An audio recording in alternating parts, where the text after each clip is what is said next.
Hello, friends.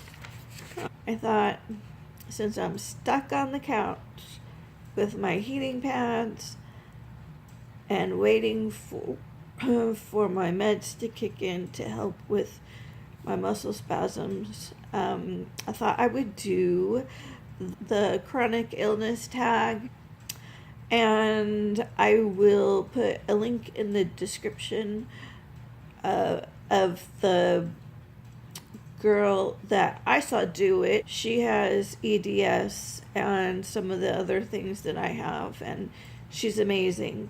I really have been enjoying watching her videos and learning more from her. So, question number 1 is, what are you diagnosed with?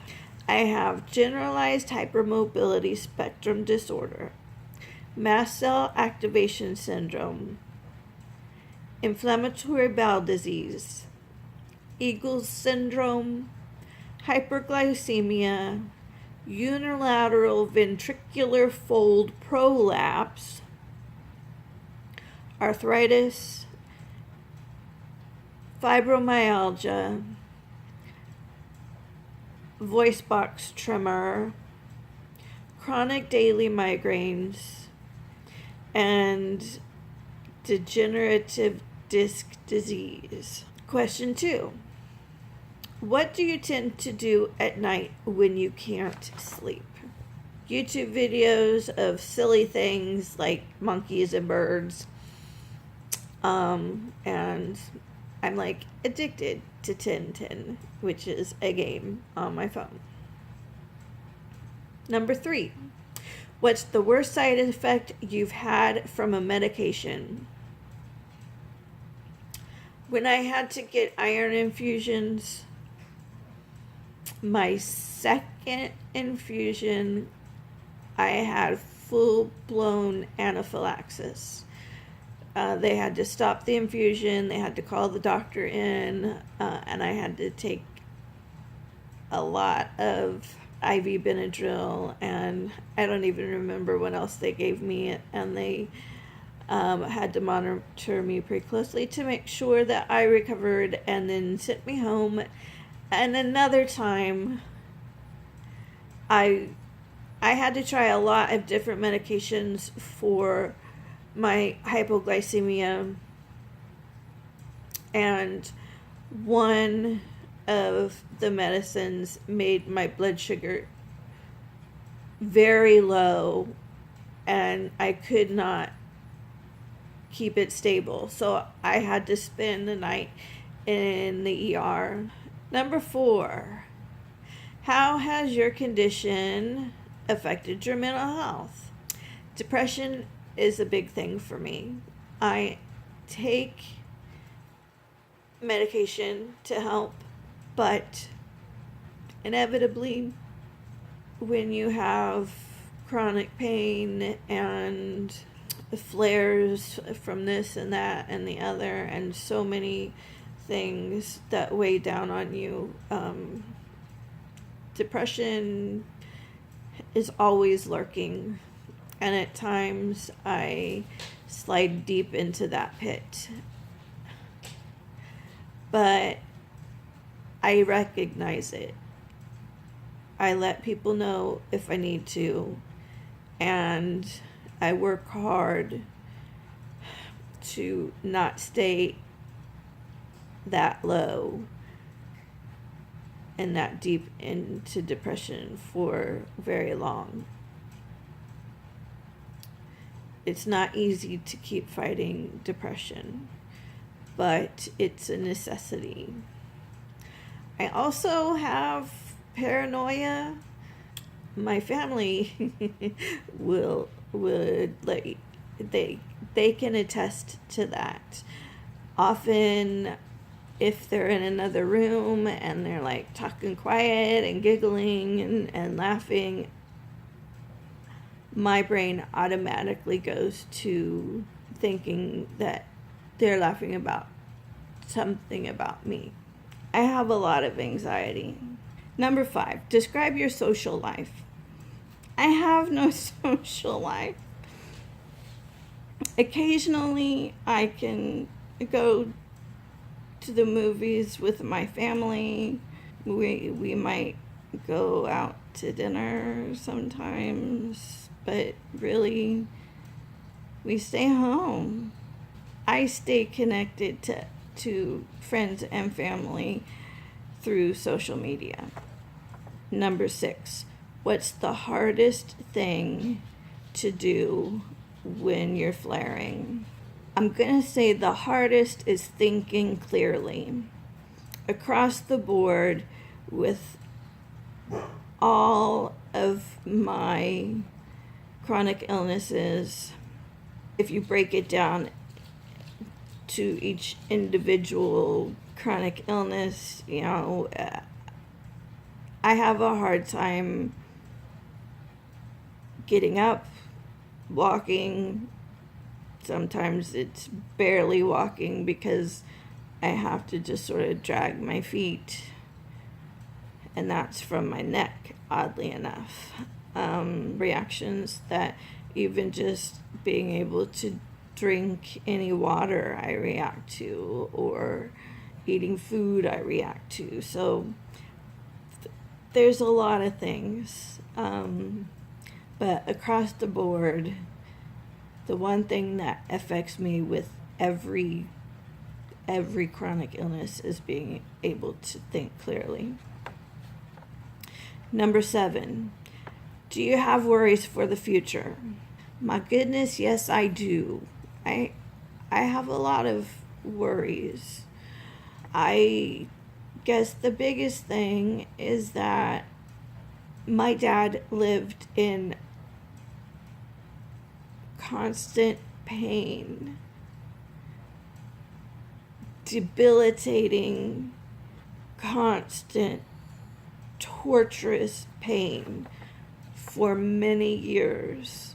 So I fear that I don't want to live until I'm 70 or 80 years old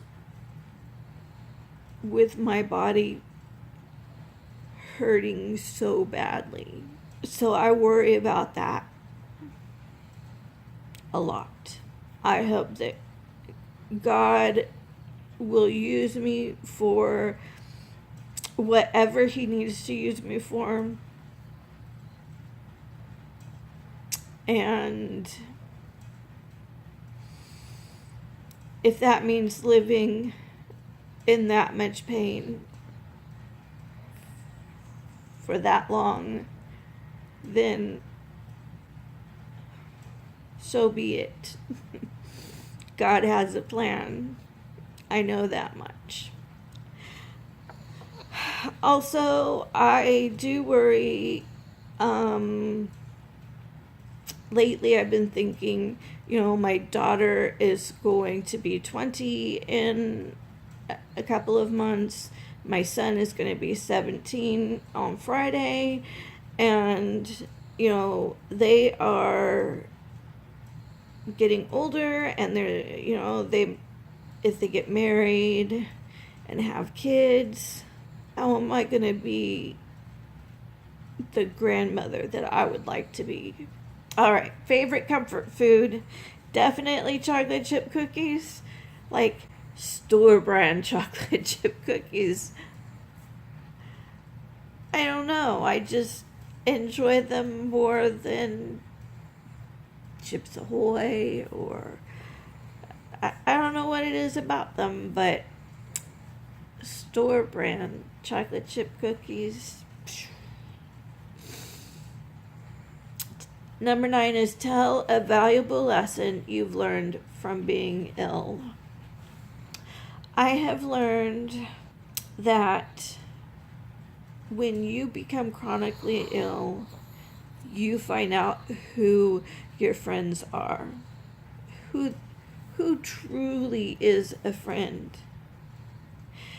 The people I considered good friends before I had to stop working, I have never heard from them again.